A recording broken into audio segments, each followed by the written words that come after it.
Good morning everyone. आप लोगों को कल विराम चिन्ह में समझ में आया था जितना भी मैंने पढ़ाया था क्लास? आप लोगों को विराम चिन्ह में सारी चीजें समझ में आ गई थी जितना भी मैंने पढ़ाया था?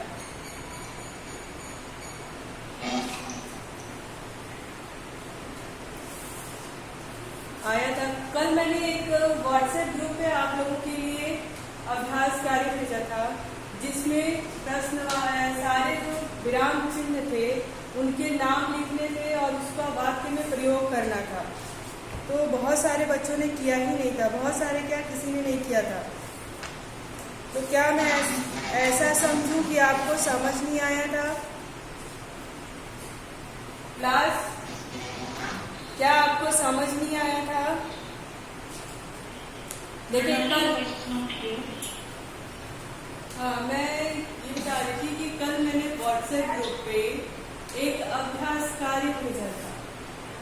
उसमें था आपके विराम चिन्ह थे, दिए गए थे विराम चिन्ह। उन विराम चिन्हों का आपको नाम लिखना था और उस विराम चिन्हों का प्रयोग करते हुए एक एक वाक्य बनाना था। पर वो किसी ने करके दिखाया नहीं। 2-3 बच्चों ने दिखाया था, तन्मय, द्विवेदी, आयुष एंड आशीष। बाकी किसी ने नहीं दिखाया था। सो प्लीज उसको करके, अगर आप लोगों के पास वो अभी भी है व्हाट्सएप पे सेव है तो आप उसको करके मुझे आज व्हाट्सएप पे भेज देंगे। हाँ, सेकंड आपकी एक्टिविटी, अभी भी बहुत सारे बच्चे बचे हुए हैं जिन्होंने एक्टिविटी सेंड नहीं की है और आज आपका 9 तारीख हो गया, एक दिन और आपके पास बचे हैं। अगर आप लोग भेज देंगे तो आपको नंबर मिल जाएगा, नहीं भेजेंगे तो आई एम सॉरी। ठीक है, चलिए कल हम लोगों ने पढ़ा था पूर्ण विराम, अर्ध विराम और अल्प विराम और उप विराम, प्रश्नवाचक। इतने हमने पढ़ लिए थे। अच्छा, इसमें कोई दिक्कत आई थी क्या? उप विराम, अल्प विराम, अर्ध विराम, प्रश्नवाचक, इसमें कोई ऐसी परेशानी आई थी? आपको समझ में आया था? ये अर्ध विराम और अल्प विराम कहाँ प्रयोग करना है इसमें? देखिए, अल्प विराम, अर्ध विराम। अर्ध विराम जब हम लिखते हैं सेंटेंस तो थोड़ा दूर जा करके लगाते हैं। ऐसा जब लगने लगे कि नहीं मेरा एक वाक्य पूरा होने वाला है, वहां पे लगता है। और अल्प विराम थोड़े कम दूरी पे ही लगता है, एक एक शब्द के बाद लगता है अल्प विराम। जहां पर अगर मान लीजिए हम कोई सामान खरीदने जाए या फिर अपनी बातें कहें और उसमें कई बातों को शामिल करें तो एक बात, एक शब्द के बाद कॉमा, दूसरे के बाद, तीसरे के बाद, चौथे के बाद अल्प विराम ये होता है। ठीक है। अर्ध विराम में क्या होता है कि जब हम सेंटेंस को लिखते बोलते जाते हैं और कहीं पे थोड़ा रुकना होता है, यानी अल्प विराम से ज्यादा देर के बाद इसमें रुकना होता है, उसको हम अर्ध विराम कहते हैं। आया समझ में? देखिए, वाक्य के मध्य में एक बात, देखिए वाक्य के मध्य में एक वाक्य पूरा होने पर जहां पे थोड़ी देर के लिए रुकना होता है, एकदम थोड़ा। जैसे मैं कहना चाहता हूं कि उसके बाद मेरा अर्ध विराम कि आप अपने परीक्षा में अच्छे नंबर ले आए। अल्प विराम क्या होगा? मैं कहना चाहती हूं तो ये हो गया। उसके बाद कि आप अपने कॉपी में, अपने किताब में, तो कॉपी के बाद, किताब के बाद, पेन के बाद, पेंसिल के बाद यहाँ पे कॉमा लगेगा, उसको हम कहेंगे अल्प विराम, जहाँ पे थोड़ी देर के लिए रुकना होता है। अर्ध विराम में कम समय के लिए रुकना होता है, अल्प विराम में थोड़ी देर के लिए रुकना होता है। आया समझ में? आया समझ में? Yes ma'am. ओके। चलिए अब हम लोग पढ़ेंगे थोड़ा सा किसके बारे में? विस्मयादिबोधक चिन्ह। ये भी हमने कल बता दिया था।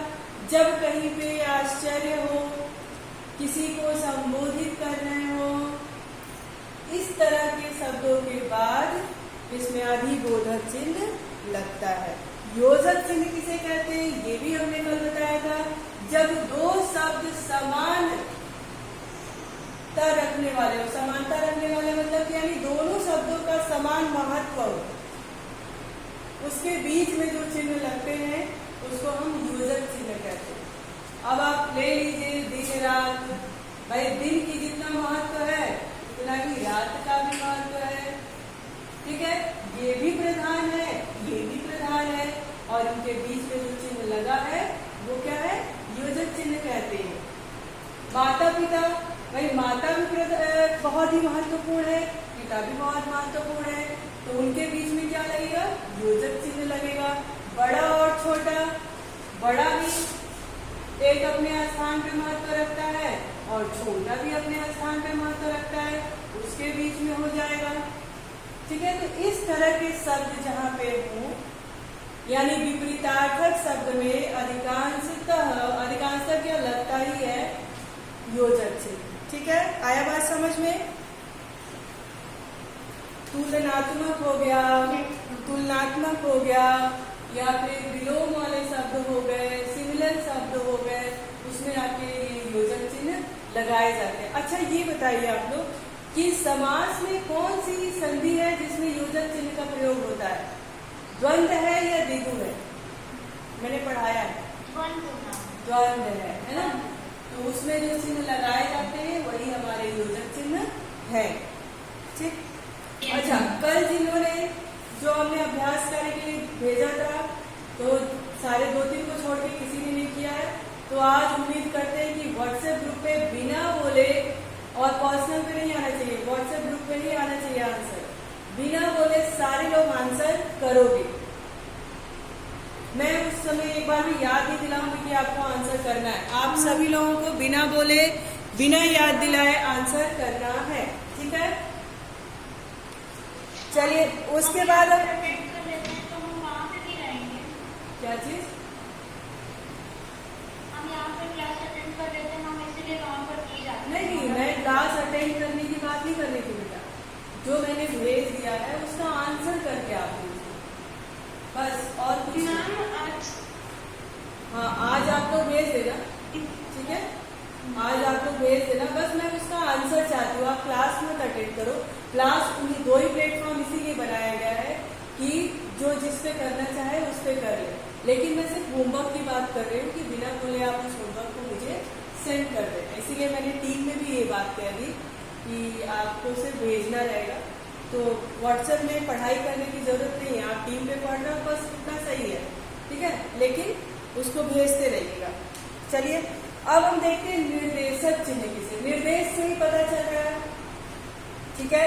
जब हम किसी को निर्देश देंगे, मान लीजिए कि अगर मुझे कोई बात कहनी हो, कुछ समझाना हो, तो एक निर्देश दे करके, संकेत दे करके उस बात को हम क्या करते हैं, समझाते हैं। तो ये जो हमारा चिन्ह है ये निर्देश का चिन्ह है। जैसे हाँ बोलिए बोलिए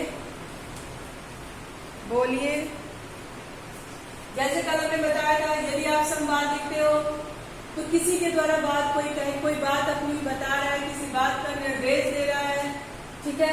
मान लीजिए कि तन्मय, ठीक है, तन्मय, अब तन्मय कुछ कह रहे हैं, क्या कह रहे हैं कि मैंने अभ्यास कार्य कर लिया था, अध्यापिका, ठीक है, अध्यापिका भी उनको बता रही है कि वेरी गुड, बहुत अच्छा आपने कर लिया, ठीक है। तो ये निर्देश की बात होगी। ऐसी जगहों पर क्या होता है, निर्देश का चिन्ह लगता है, ठीक है। देखिए 2 तरह के निर्देश होते हैं, एक तो मान लीजिए कि ये हो गया, एक इस तरह का भी आता है। अब उसका देखिए क्या उपयोग है वो हम बताएंगे, ठीक है। निर्देश देने के बाद जैसे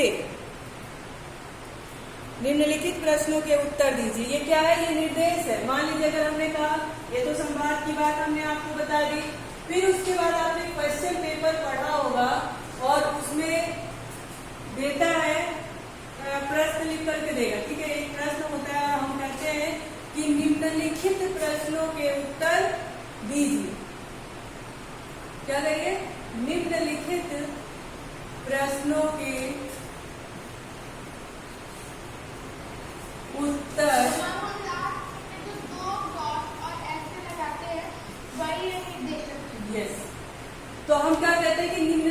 प्रश्नों के उत्तर दीजिए। यहाँ पे हम क्या कर देते हैं, एक निर्देश दे देते हैं। उसके बाद ढेर सारा यहाँ पे जैसे लिख करके, ठीक है, जैसे अब जो भी प्रश्न है आपका, ठीक है, क ख ग घ, हम ये ऐसे लिख देते हैं। तो जो यहाँ पे लगाते हैं वही हमारा क्या है, निर्देश चिन्ह। हम बताते हैं आपको, ये नीचे प्रश्न दे दिया और हमने कहा कि निम्नलिखित प्रश्नों का उत्तर दीजिए, या फिर दिए गए प्रश्नों में से किन्हीं दो प्रश्नों का उत्तर दीजिए। ठीक है, जब इस तरह का कोई निर्देश देते हैं तो वहां पे निर्देशक चिन्ह लगाया जाता है। ठीक है, उसके बाद हमने क्या कहा, उद्धरण चिन्ह या अवतरण चिन्ह। देखिए आपने पढ़ा होगा single inverted comma and double inverted comma. तो उद्धरण चिन्ह हो गया और ये क्या हो गया, अवतरण चिन्ह हो गया। जब हम किसी की बातों को कहते हैं, हाँ, किसी ऐसे व्यक्ति के बातों का या फिर किसी की बातों को दोहराते हैं, तो उनका अगर नाम लेते हैं तो उसको इन्वर्टेड कामा में रख देते हैं। या फिर किसी शीर्षक के बारे में बात करते हैं, यानी किसी मुख्य टॉपिक के बारे में बात करते हैं, तो उनको हम क्या करते हैं, उद्धरण चिन्ह अवतरण चिन्ह के द्वारा संबोधित करते हैं। वहां पर हम उनका प्रयोग करते हैं। ठीक है, उसको हम इकहरा उद्धरण चिन्ह भी कहते हैं और दोहरा उद्धरण चिन्ह भी कहते हैं। ये जो हम सिंगल लगाते हैं हिंदी में उसको इकहरा कहते हैं, जो डबल लगाते हैं उसको हिंदी में दोहरा कहते हैं। तो एक तो उद्धरण और अवतरण चिन्ह हो गया, इसी को एक ही चीज को कहते हैं इकहरा उद्धरण चिन्ह और दोहरा उद्धरण चिन्ह, यही चीज है। ठीक है, इसमें कुछ अलग नहीं है। ठीक है, देखिए किसी विशेष व्यक्ति, उपनाम, ग्रंथ आदि, मैंने भी आपको बताया, किसी विशेष व्यक्ति, किसी विशेष ग्रंथ, किसी विशेष शीर्षक। विशेष शीर्षक दैट मीन कि जब हम कोई चैप्टर पढ़ाते हैं, अगर उस आंसर में उस पाठ का नाम आपको लिखना है जो शीर्षक दिया है, तो हम इस कॉमा के अंदर लिखते हैं। ठीक है, उसमें हम क्या करते हैं, उद्धरण चिन्ह का प्रयोग करते हैं। उससे यह पता चलता है कि हम इसी के बारे में बात कर रहे हैं। यहाँ तक समझ में आया आपको? ठीक, अब देखिए किसी व्यक्ति विशेष के, अब ध्यान दीजिएगा, किसी व्यक्ति विशेष के द्वारा कही गई बातों को, किसी व्यक्ति विशेष के द्वारा कही गई बातों को बिना बदलाव किए एज इट इज जब हम लिखते हैं, जैसा है वैसा ही लिखते हैं, वहां पे हम क्या करते हैं, डबल इन्वर्टेड कामा यानी दोहरे उद्धरण चिन्ह का प्रयोग करते हैं। जैसे कोई स्लोगन लिखना हो, ठीक है, कोई स्लोगन लिखना हो, कोई दोहा लिखना हो जिसमें कि, या फिर हाँ बोलिए, हाँ ठीक है, या फिर किसी ने कोई ऐसी बात कही हो, फिर या फिर उसकी परिभाषा लिखना हो, तो उसको हम क्या करेंगे, डबल उद्धरण यानी दोहरे उद्धरण चिन्ह के अंदर लिखेंगे, जब हम उसकी बातों में कोई बदलाव नहीं करेंगे। यदि हम उसके कहे बातों को जैसे का तैसा नहीं लिख रहे हैं, उसे अपने शब्दों में लिख रहे हैं, तो वहां पे इस उद्धरण चिन्ह का प्रयोग नहीं किया जाता है। लेकिन एज इट इज अगर उन्होंने कह दिया करो या मरो, ठीक है, किसका नारा था ये, किसने कहा था करो या मरो,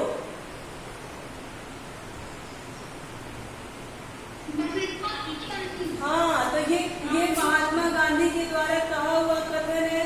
तो करो और मरो को हम क्या कहेंगे, करो या मरो को हम दोहरे उद्धरण चिन्ह के अंतर्गत लिखेंगे। महात्मा गांधी का अगर नाम लिखा तो हम इकहरे उद्धरण चिन्ह के अंतर्गत लिखेंगे। अब आपको समझ में आया कि सिंगल इन्वर्टेड कामा कहाँ लगेगा, डबल इन्वर्टेड कामा कहाँ लगेगा, इकहरा उद्धरण चिन्ह कहाँ लगेगा, दोहरा उद्धरण चिन्ह कहाँ लगेगा। आया समझ में, आया समझ में। अच्छा, अब हम बात करेंगे विवरण चिन्ह की, बात हम करेंगे विवरण चिन्ह की। विवरण यानी जब हम किसी का विवरण देते हैं, किसी का पूरा अगर स्वाति आप कशिश के बारे में बताइए। बताना यानी क्या हो गया, आपने कशिश के बारे में वर्णन किया, विवरण किया। ठीक है, तो वहां पे जब हम किसी का विवरण करते हैं वहां पे हम इस चिन्ह का प्रयोग करते हैं। इस चिन्ह को क्या कहते हैं, विवरण चिन्ह कहते हैं। देखिए, किसी विषय के विवरण या व्यापक जानकारी के पूर्व इस चिन्ह का प्रयोग किया जाता है। इसमें काल के 3 भेद होते हैं। काल के 3 भेद होते, उसमें यानी काल यानी समय की भी बात होती है। ठीक है, भूतकाल, वर्तमान काल और भविष्य काल। भारतीय सभ्यता का सूत्र है। अब हमने क्या किया, किसके विषय में विवरण दिया, भारतीय सभ्यता के बारे में विवरण दिया। भारतीय सभ्यता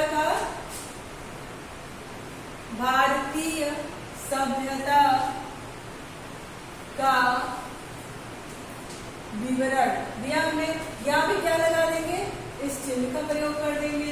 इस चिन्ह को क्या कहते हैं, विवरण चिन्ह कहते हैं। भारतीय सभ्यता का विवरण क्या है, सत्यम शिवम सुंदरम। सत्य ही क्या है, सुंदर है। ठीक है, सत्यम शिवम सुंदरम। ठीक है, ये हमने क्या किया, इसके अंतर्गत दिया। हाँ बोलिए, बताइए।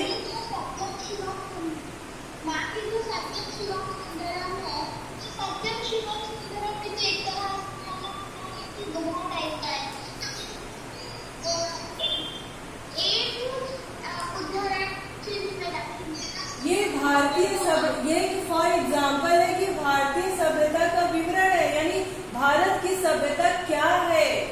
अगर कोई पूछे कि भारत की सभ्यता क्या है, दैट मीन कि आपसे वो भारत की सभ्यता का विवरण मांग रहा है, तो पूछ रहा है, आपने एक शब्दों में उत्तर दे दिया कि सत्यम शिवम सुंदरम। सत्य ही सुंदर है, सत्य ही शिव है।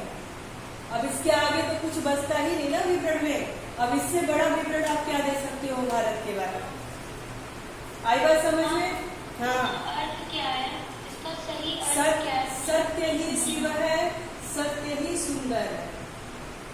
अब देखिए, इसका अर्थ ये होता है सत्यम शिवम सुंदरम। ठीक है, सत्य जो हमारा है वो क्या है, वही सबसे सुंदर है। यानी सच, हमेशा सत्यता की ही जीत होती है। और सत्यता ही एक ऐसी चीज है कि जो सबसे परे है, सबसे अच्छा है। और सत्य ही शिव है। शिव क्यों है, शिव इसलिए है क्योंकि पूरे ब्रह्मांड के स्वामी है ये। तो जो शिव है वही सत्य है और कुछ नहीं है, यही इसका अर्थ। और बताइए, शिव जी हमारे क्या है, निराकार ब्रह्म है, ब्रह्मांड के स्वामी है। तो यही है, सबसे सत्य है कि शिव ही सत्य है। इसी की बात बताते हैं, सत्यम शिवम सुंदर। और बताएंगे, इसमें कुछ दिक्कत है आप लोग को यहाँ तक? चलिए आगे बढ़ते हैं। कोष्ठक, कोष्ठक आप जानते ही हो किसे कहते हैं, किसे कहते हैं?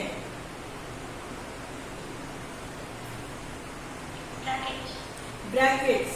ब्रैकेट्स का उपयोग हम कब करते हैं? ब्रैकेट्स का उपयोग हम जब करते हैं जब हम जहां पर दो एक शब्द, मान लीजिए हमने लिख दिया, क्या लिख दिया, मजबूर।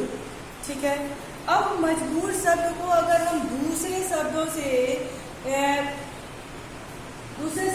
मान लीजिए हमने किसी मजदूर की बात की, किसकी बात की, मजदूर की बात की। ठीक है, हमने मजदूर की बात की। अब हम मजदूर की बात की, हमने आगे और भी कुछ एक्सप्लेन कर दिया। तो मजदूर के भाव को समझाने के लिए अगर हम लिखे ब्रैकेट में घबरा कर, घबरा कर, अब हम कहेंगे मजदूर भाग रहा है। क्या कर रहा है, मजदूर भाग रहा है। कोई पूछेगा क्यों, तो हमसे कोई पूछे उसके पहले ही हमने ब्रैकेट में घबरा करके लिख दिया है। अब आगे की लाइन आप खुद समझ जाओगे कि मजदूर क्यों भाग रहा था, क्योंकि वो घबरा रहा था, वो डर के भाग रहा था, वो परेशान था, भाग रहा था। आई बात समझ में? आई बात समझ में?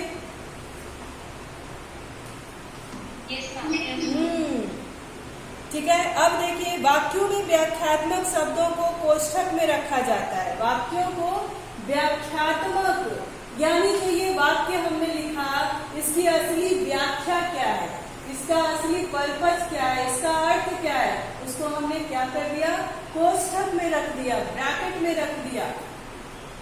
अब हमने इसको ब्रैकेट में रख दिया तो आगे की बात आपको स्वयं ही समझ में आ जाएगी कि भाई हमने क्यों रख दिया।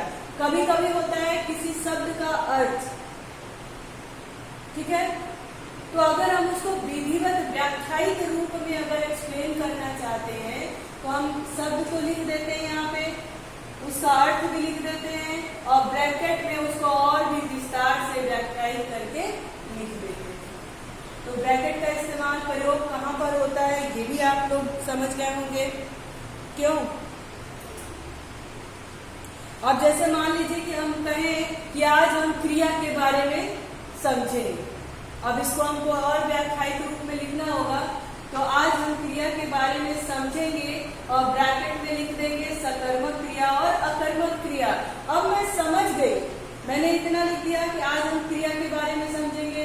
अब आप अपने मन में मंत्रणा करने लगोगे कि भाई क्रिया, भाई हो सकता है कि मैं बताएंगे क्रिया किसे कहते हैं, कोई सेंटेंस लिख दे, कोई वाक्य लिख दे और कहे कि इसमें क्रिया क्या है, क्या क्रिया हुई है चाहिए, लेकिन मैंने यहाँ पे लिख दिया सकर्मक क्रिया और अकर्मक क्रिया, तो आपको पता चल गया कि मैम आज क्या व्याख्यायित करेंगी, तो सकर्मक और अकर्मक क्रिया के बारे में वर्णन करेंगे।